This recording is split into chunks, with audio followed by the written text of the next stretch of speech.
Hi dear student and my all friends. आज मैं आपके सामने एक बार फिर दोबारा से स्क्रीन पर आप मुझे देख पा रहे हो और काफ़ी दिनों के बाद मैं आज अपनी एक नई वीडियो लेकर आया हूँ। उसके लिए मैं आपसे बहुत क्षमा मांगता हूँ मैं, क्योंकि कुछ दिनों से मेरी तबीयत खराब थी। मैंने वैक्सीन लगवाई थी, वैक्सीन की वजह से थोड़ा सा मुझे फीवर आया था, उसकी वजह से मैंने वीडियो नहीं बना पाई। और मैं जो लोग 80 ईयर से ऊपर की एज है उनकी, उन लोगों से मैं अनुरोध करता हूँ वो लोग भी वैक्सीन लगवाएं।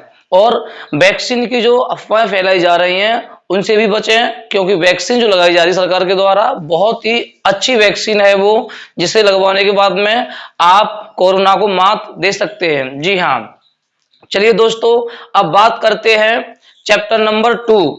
क्लास 12th में चैप्टर नंबर 2 की बात करेंगे। कक्षा 12 में प्रश्न अध्याय नंबर 2 की बात करेंगे। एक एक प्रश्न को आप पढ़ेंगे, उसमें एक एक सवाल फिर कराऊंगा। जैसे कि मैंने पहले चैप्टर में एक एक फॉर्मूला, एक एक डेरिवेशन, एक एक परिभाषा, एक एक न्यूमेरिकल, हर चीज बारीकी से कराई मैंने। उसी प्रकार चैप्टर नंबर 2, 3 अर्थात पूरी फिजिक्स को आप एक एक चीज बारीकी से पढ़ेंगे। अभी बात करते हैं हम चैप्टर नंबर 2 और मेरा जो भाग नंबर है वो 10। मेरा जो पहला चैप्टर है उसमें 9 भाग कंप्लीट हो चुके थे। Part number 1, part number 2, part number 3 आप क्रम क्रम से हमारे चैनल पर जाकर के प्लेलिस्ट को ओपन करेंगे। उसमें आपको प्लेलिस्ट में हर एक वीडियो मिलेगी। फिजिक्स की मिलेगी आपको वीडियो, इंग्लिश की मिलेगी वीडियो आपको, बायोलॉजी की मिलेगी वीडियो आपको। और अभी आपको जानकारी दे दूं, मैं जो फिजिक्स करा रहा हूं अभी बहुत जल्दी अगस्त में टीजीटी का एग्जाम आने वाला है, जिस एग्जाम में हमारे चैनल पर फिजिक्स, बायोलॉजी जो पढ़ाई जा रही है, इंग्लिश पढ़ाई जा रही है, इंग्लिश भी है हमारे चैनल पर, आपको उससे बड़ा फायदा होने वाला है। और मुझे उम्मीद है अपने साथी टीचरों से कि जो वो पढ़ा रहे हैं काफी मेहनत कर रहे हैं और उसमें से उनका 90% एग्जाम में पहुंचने वाला है।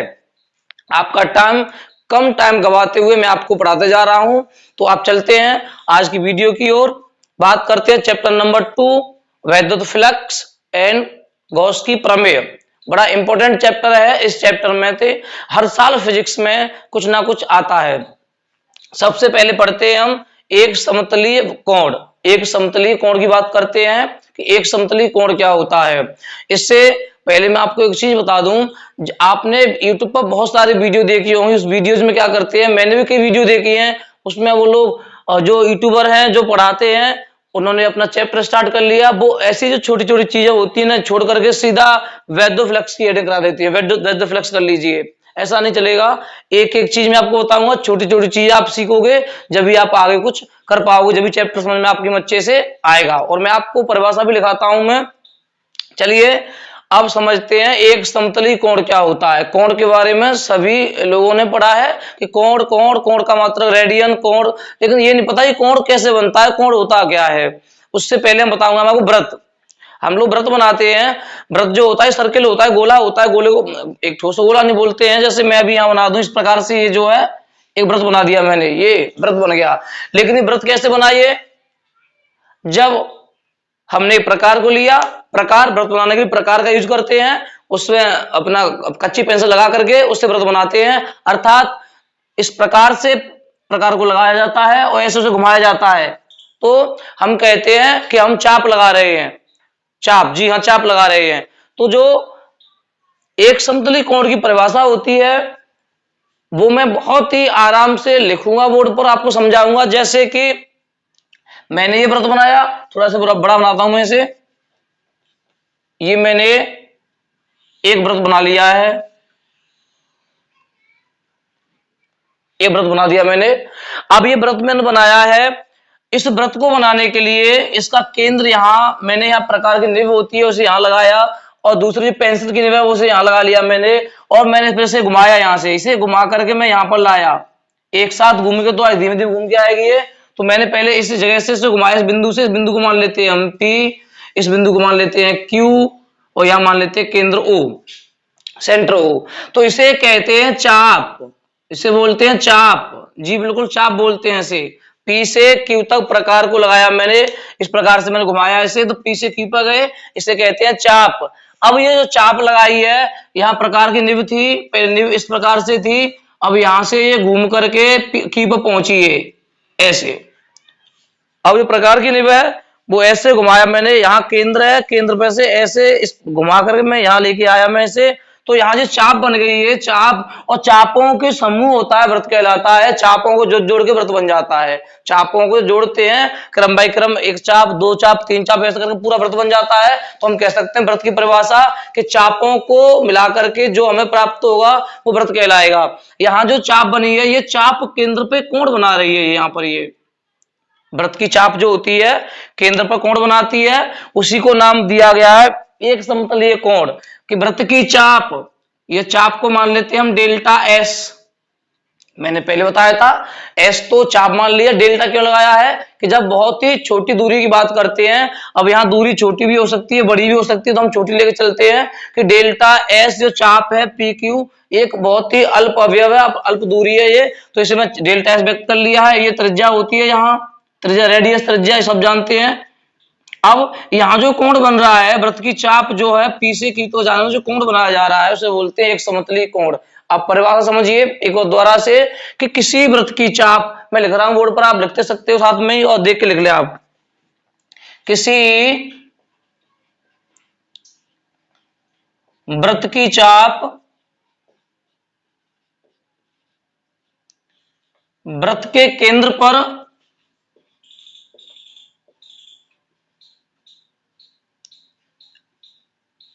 किसी व्रत की चाप व्रत के केंद्र पर जो कोण बनाती है उसे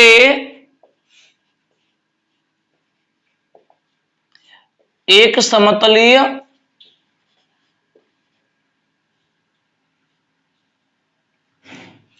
कोण कहते हैं। एक समतलीय कोण कहते हैं।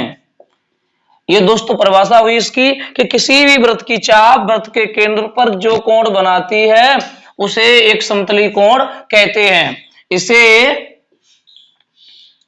थीटा से व्यक्त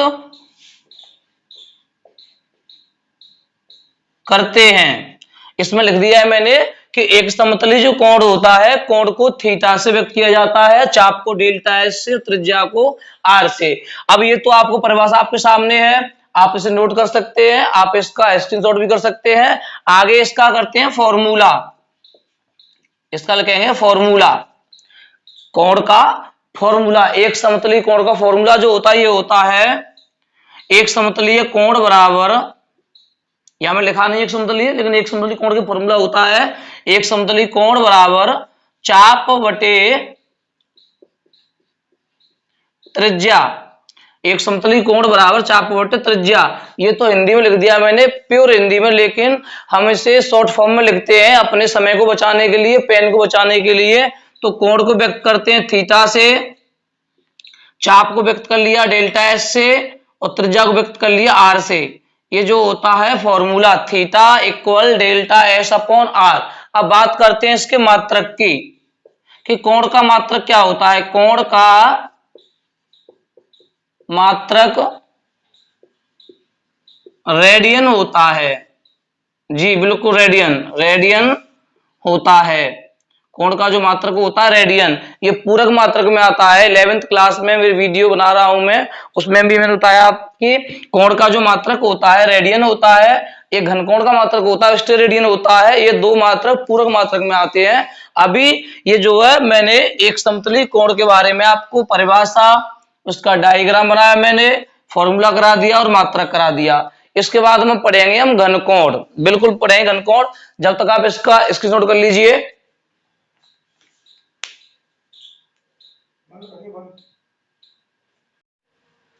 चलिए दोस्तों अब बात करते हैं हम एक नई डेफिनेशन की, नई परिभाषा, नई हेडिंग है, वो है घनकोण। अभी हमने पढ़ा एक समतलीय कोण के बारे में, अब पढ़ेंगे हम घनकोण के बारे में। घनकोण क्या होता है? सॉलिड एंगल, मजबूत कोण, एकदम सॉलिड, सॉलिड एंगल।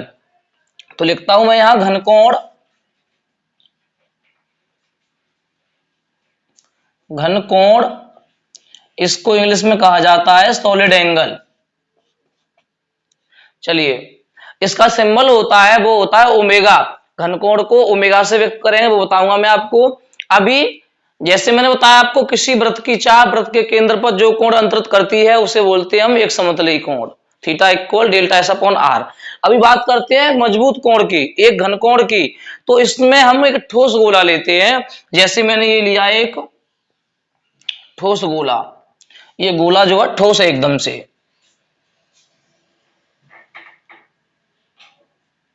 बिल्कुल ठोस गोला लिया है मैंने। ये पूरा गोला ठोस है क्योंकि कोण ही ठोस बन रहा है, हेडिंग ही हमारी ठोस कोण है। ये मैंने एक ठोस गोला लिया है। अब ठोस गोला है, जैसे हम लोग बचपन में कांच की गोली आती थी, कांच की गोली, उसे कंचा बोला जाता, कंचे कंचे बोलते थे उसे। अगर वो कंचा होता था, इतना बड़ा भी होता था, छोटे भी होते कंचे होते थे, अगर उसमें गलती से हम एक दूसरे कंचे में उसे पीटते थे तो वो क्या है, उसमें से कभी कभी कांच की जो गोली थी वो फूट करके उसमें से एक पृष्ठ निकल के बाहर भग गया, तो कंचे में एक स्थान बन जाता था, स्थान उसमें एक हल्का सा। जैसे मैं ये ठोस गोला है, एक गोले समझे, हाथ के द्वारा समझे, एक गोला है बिल्कुल ठोस गोला, उसमें से थोड़ा सा भाग काट दें हम। जैसे मैंने इसमें से ये थोड़ा सा पृष्ठ इसमें से काट लिया मैंने, ये इसका भी केंद्र बीच में होगा। यहाँ मैंने क्या किया है, एक ठोस गोले में से एक कुछ भाग मैंने ये इतना सा भाग काट दिया मैंने, इतना पृष्ठ जो मैंने निकाल दिया बाहर, तो जो पृष्ठ निकाला गया है ये। अब पूरे गोले की बात करें, पूरे गोले की, तो मान लेते हैं पूरे गोले का क्षेत्रफल मान लेते हैं हम कैपिटल ए जी। पूरे गोले का क्षेत्रफल क्या मान लेते हैं, ये ठोस गोला है, एक ठोस गोला लिखता हूं मैं, ठोस गोला। ये जो है ये ठोस गोला है, और इस पूरे ठोस गोले का जो क्षेत्रफल है वो एरिया जो है कैपिटल ए है। ये गोले का केंद्र हो गया ओ। तो मैंने इसमें क्या किया है, इस गोले का जो क्षेत्रफल है, जो गोली पृष्ठ निकाल लिया मैंने, अवयव निकाल लिया है, ये जो मैंने इतना ये कंचे कांच की गोली को तोड़ दिया इतना मैंने, तो ये जो शेष जो एक भाग स्पेस बनेगा यहाँ, वो जो कोण बना रहा है यहाँ पर, इस प्रकार से कोण बन रहा है यहाँ, ये कोण बनेगा डी ओमेगा, इसी को बोला जाता है घन कोण। ये एक पृष्ठीय क्षेत्रफल हो गया, ये हो गया पृष्ठीय क्षेत्रफल, ये इसकी त्रिज्या हो गई आर, और जो केंद्र पर जो कोण बना रहा है यथा किसी ठोस गोले का गोलीय पृष्ठ, ये जो पृष्ठ है एक भाग है गोली पृष्ठ, गोले के केंद्र पर जो कोण बना रहा है उसे बोलते हैं घन कोण, डी ओमेगा बोलते हैं इस पृष्ठ के लिए। और इस पृष्ठ का जो क्षेत्रफल होगा, इस पृष्ठ का वो होगा डी ए, क्षेत्रफल क्या होगा, डी ए। इस पृष्ठ का क्षेत्रफल डी ए होगा और पूरे गोले का ए होगा, त्रिज्या आर। तो हम बात करते हैं इसकी परिभाषा की। घन कोण की परिभाषा मैं आपको एक बार मुंह से बोल के बता रहा हूं, किसी ठोस गोले का गोलीय पृष्ठ, किसी ठोस गोले का गोलीय पृष्ठ गोले के केंद्र पर जो कोण बनाता है उसे बोला जाता है घन कोण। लिखता हूं मैं, किसी ठोस गोले का, किसी ठोस गोले का गोलीय पृष्ठ गोले के केंद्र पर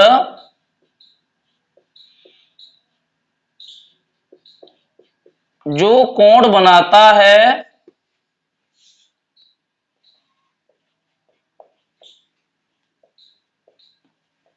उसे घनकोण कहते हैं, उसे घनकोण कहते हैं। यह आपकी परिभाषा हो गई, किसी ठोस गोले का गोलीय पृष्ठ गोले के केंद्र पर जो कोण बनाता है उसे ठोस गोले का घनकोण कहते हैं। इसे ओमेगा, इसे बोला जाता है ओमेगा जी, क्वेश्चन में लिखता हूं ओमेगा, ओमेगा, इसे ओमेगा से व्यक्त करते हैं।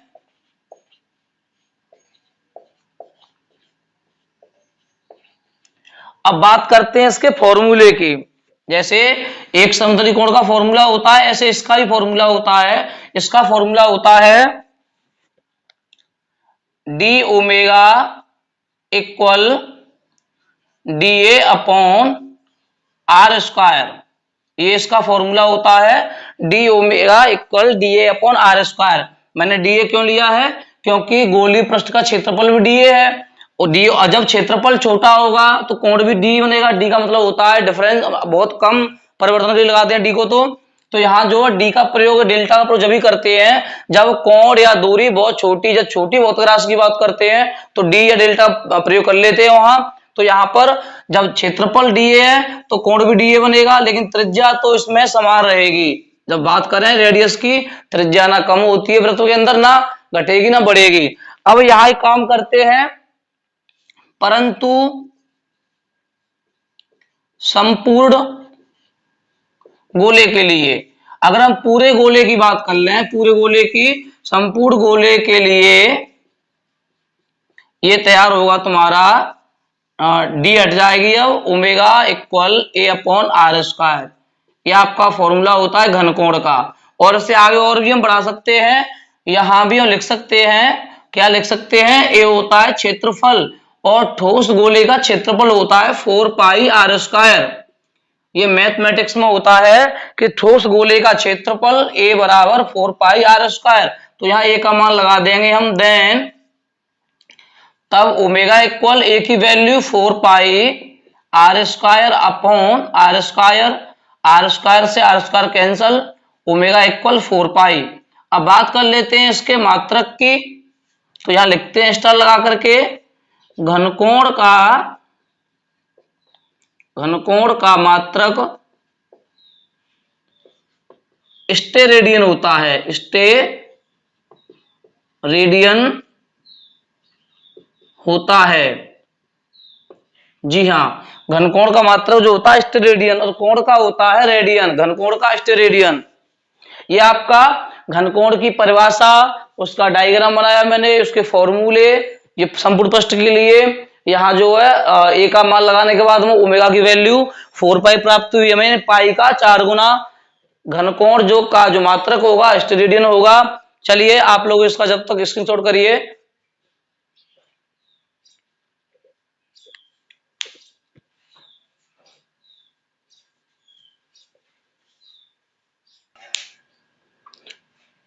तो हमने अभी पढ़ा घनकोण के बारे में, घनकोण सॉलिड एंगल को मैंने बताया आपको। अब पढ़ेंगे हम इलेक्ट्रिक फ्लक्स के बारे में। इलेक्ट्रिक फ्लक्स क्या होता है, उसकी परिभाषा, उसका डायग्राम, उसका फॉर्मूला, मात्रक सब बताऊंगा मैं। पहले आपको बता दूं मैं, ये जो मैं कराने जा रहा हूं अभी, इलेक्ट्रिक फ्लक्स यानी वैद्युत फ्लक्स, ये महत्वपूर्ण परिभाषा है। ये कई बार पेपरों में, एग्जाम में इसे पूछा गया है, बहुत ही इंपॉर्टेंट हेडिंग है ये। बात करते हैं वैद्युत फ्लक्स की। यहां वैद्युत फ्लक्स,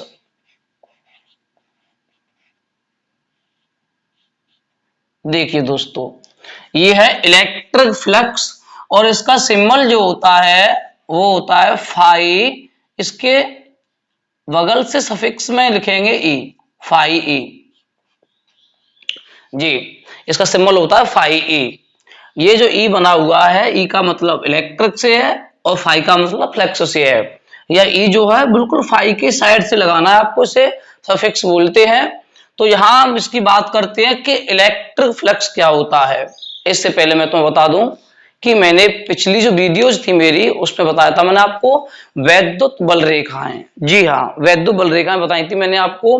तो एक तो हम कह सकते हैं कि किसी पृष्ठ से गुजरने वाली, किसी पृष्ठ से या पृष्ठ क्षेत्रफल से गुजरने वाली जो वैद्युत बल रेखाओं की संख्या होती है, संख्याओं की माप होती है, उसको कहा जाता है वैद्युत फ्लक्स। द्वारा समझिए, किसी पृष्ठ क्षेत्रफल से जितनी रेखाएं गुजर रही हैं, जितनी वैद्युत बल रेखा निकल के भग रही हैं बाहर, उसको बोलते हैं हम इलेक्ट्रिक फ्लक्स। या इसका जो फॉर्मूला होता है फाई बराबर ए, उसके आधार पर हम कह सकते हैं कि वैद्युत क्षेत्र की तीव्रता E तथा किसी पृष्ठ का क्षेत्रफल A, दोनों का जो अदिश गुणन होता है, डॉट में अदिश गुणन आता है, क्रॉस में सदिश आता है, अदिश गुणन जो होता है वह वैद्युत फ्लक्स के तुल्य बराबर होता है। जैसे मैं आपको एक डायग्राम के माध्यम से समझाऊंगा मैं आपको कि मैंने यहां एक आवेश लिया, ये जो आपका प्लस का क्यू आवेश है। अब साहब ये प्लस का क्यू आवेश है, इस प्लस क्यू आवेश में से क्या निकलेंगी? वैद्युत बल रेखाएं निकाल दी मैंने। ये इस प्रकार से इसमें से निकलेंगी वैद्युत बल रेखाएं सभी दिशाओं में एक समान रूप से, इस प्रकार से, इस प्रकार से ये जो है वैद्युत बल रेखा गुजर रही है, ये इस प्रकार से।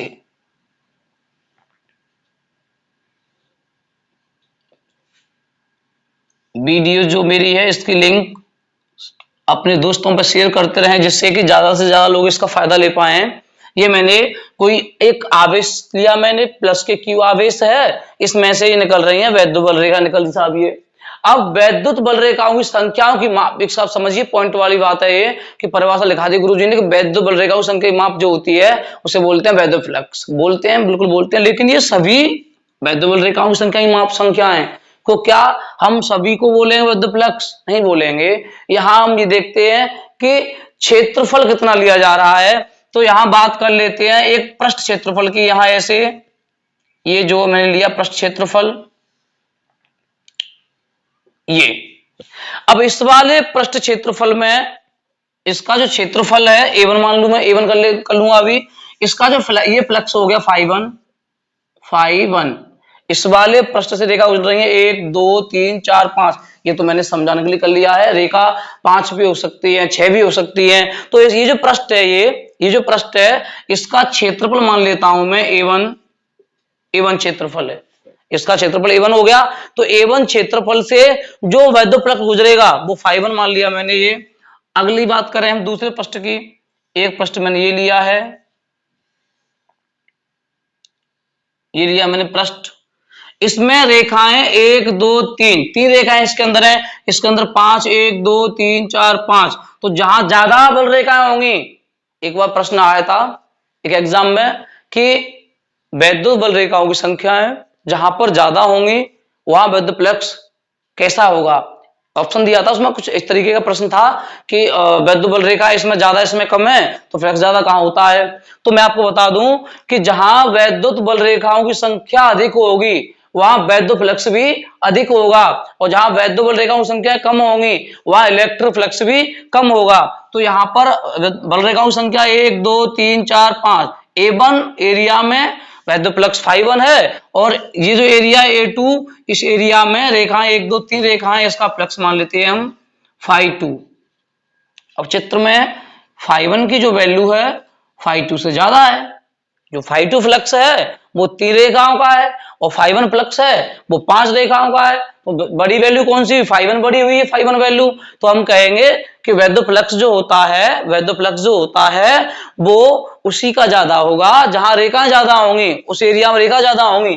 तो A1 एरिया का फ्लक्स ज्यादा होगा, A2 एरिया का फ्लक्स कम होगा। और ये रेखा है इससे कोई तत्संपर्क नहीं रहेगा फ्लक्स का, क्योंकि इसमें जो एरिया है अगर इन वाली रेखाओं को भी इसी एरिया में लिया जाएगा तब हम इसको गिनती में लेंगे। अभी हम केवल यहां तक करेंगे 5 रेखाओं के लिए। रेखा 5 नहीं, रेखा तो कितनी भी हो सकती है, मैंने एक बोर्ड पर 5 रेखा बनाई है, रेखा कितनी भी हो सकती है। तो परिभाषा को चलते हैं वैद्युत फ्लक्स की।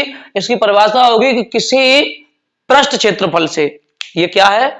पृष्ठ क्षेत्रफल है, ये पृष्ठ क्षेत्रफल है ये। तो किसी पृष्ठ क्षेत्रफल से गुजरने वाली, ये गुजर रही है, ये गुजरने वाली वैद्युत बल रेखाओं की संख्याओं की माप को वैद्युत फ्लक्स कहते हैं। जितनी रेखा गुजरती हैं उन्हीं को बोलते हैं हम वैद्युत फ्लक्स, इलेक्ट्रिक फ्लक्स। इसका सिंबल होता है φe। चलिए परिभाषा लिखिए दोस्तों, बताता हूं आपको परिभाषा। किसी पृष्ठ क्षेत्रफल से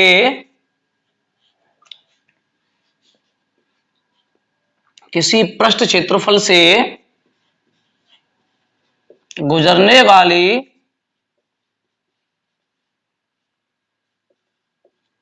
वैद्युत बल रेखाओं की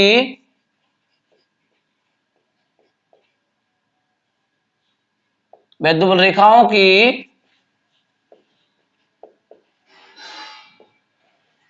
संख्याओं की किसी पृष्ठ क्षेत्रफल से गुजरने वाली वैद्युत बल रेखाओं की संख्याओं की माप को वैद्युत फ्लक्स कहते हैं। वैद्युत फ्लक्स कहते हैं। बहुत ही सरल भाषा में आपको पढ़ा रहा हूं मैं कि किसी पृष्ठ क्षेत्रफल से गुजरने वाली वैद्युत बल रेखाओं की संख्याओं की माप को वैद्युत फ्लक्स कहते हैं। और इसे ये भी लिख लीजिए, इसे फाई ई से व्यक्त करते हैं। व्यक्त करते हैं, जी हाँ, वैद्युत फ्लक्स को फाई से व्यक्त करते हैं। अब इसकी बात करते हैं फॉर्मूले की। इसका जो फॉर्मूला होता है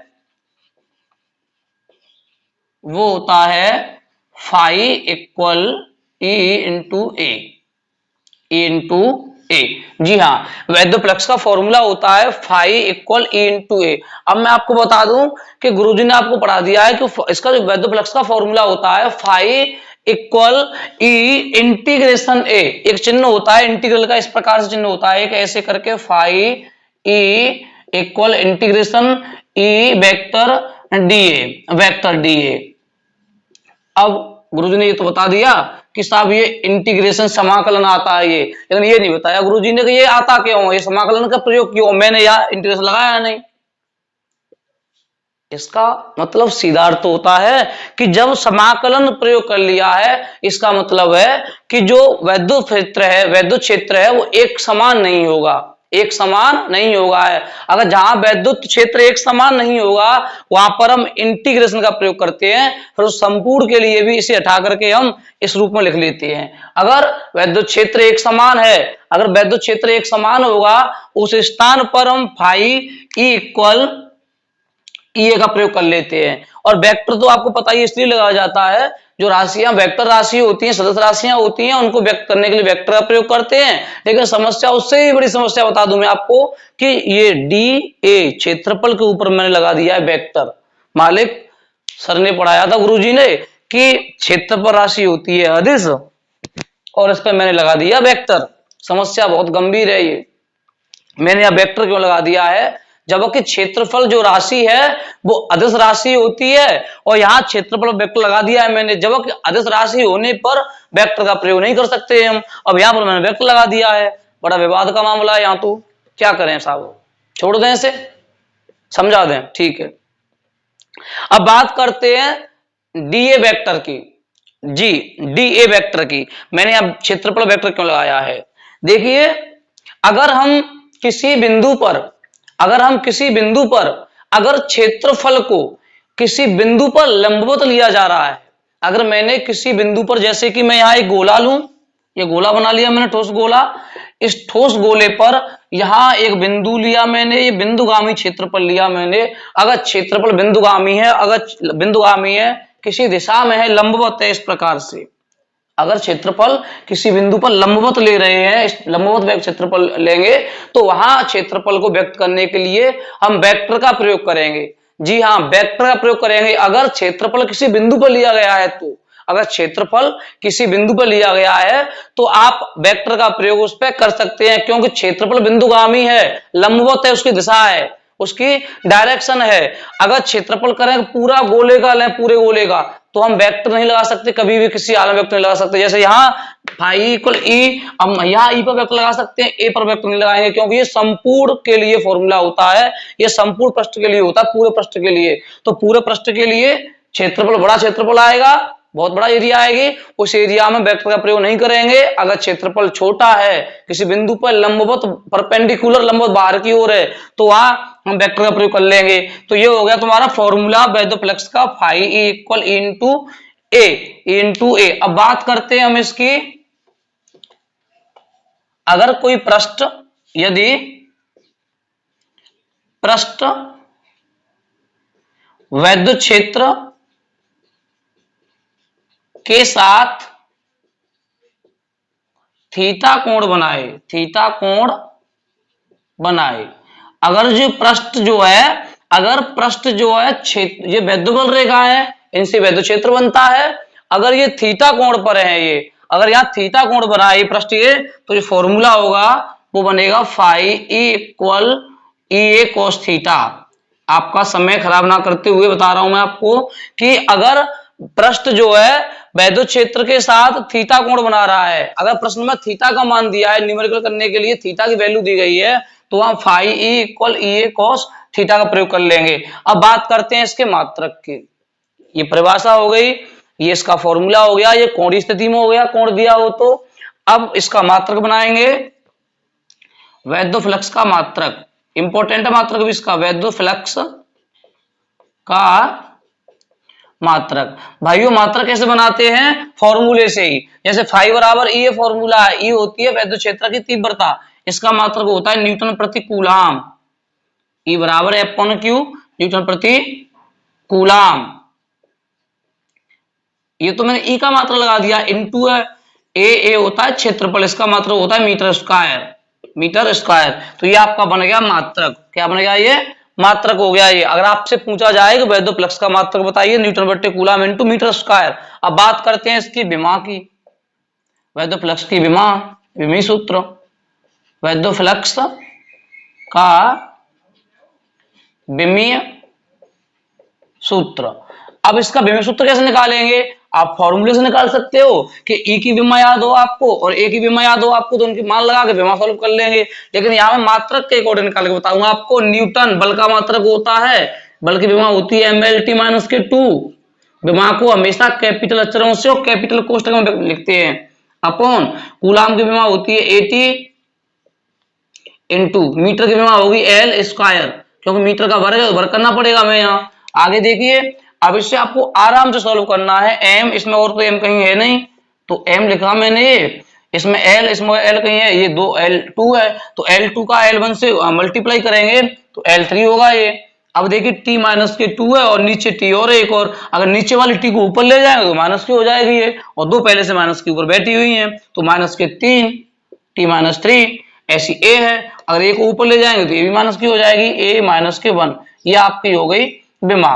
अब बात करते हैं कि वैद्युत फ्लक्स राशि कैसी है। राशि बहुत जरूरी है, तो इसकी राशि की बात करें तो वैद्युत फ्लक्स एक अदिश राशि है। वैद्युत फ्लक्स एक FLUX वैद्युत फ्लक्स राशि कैसी होगी? तो राशि होगी बाबू सदिश, सॉरी अदिश राशि होगी। राशि क्या होगी? अदिश, नो सदिश, अदिश राशि। अब अदिश राशि क्योंकि मैंने ये डॉट लगा दिया, इसका भी ये फंडा होता है कि अगर फॉर्मूले में डॉट आ गया है, अगर फॉर्मूला में डॉट आ गया है तो जो राशि का फॉर्मूला है वो राशि अदिश होगी, या क्रॉस आ गया है तो फॉर्मूले जो काय का फॉर्मूला वो राशि सदिश होगी। चलिए दोस्तों, आप इसका कर लीजिए स्क्रीनशॉट, आगे और बताता हूं मैं आपको। और अगली मेरी वीडियो में आप पढ़ेंगे गॉसेस थ्योरम, गॉस की प्रमेय, बहुत ही शानदार शब्दों में और सरल भाषा में गॉस की प्रमेय। जब तक के लिए मैं आपसे विदा लेना चाहूंगा। Bye bye, Tata.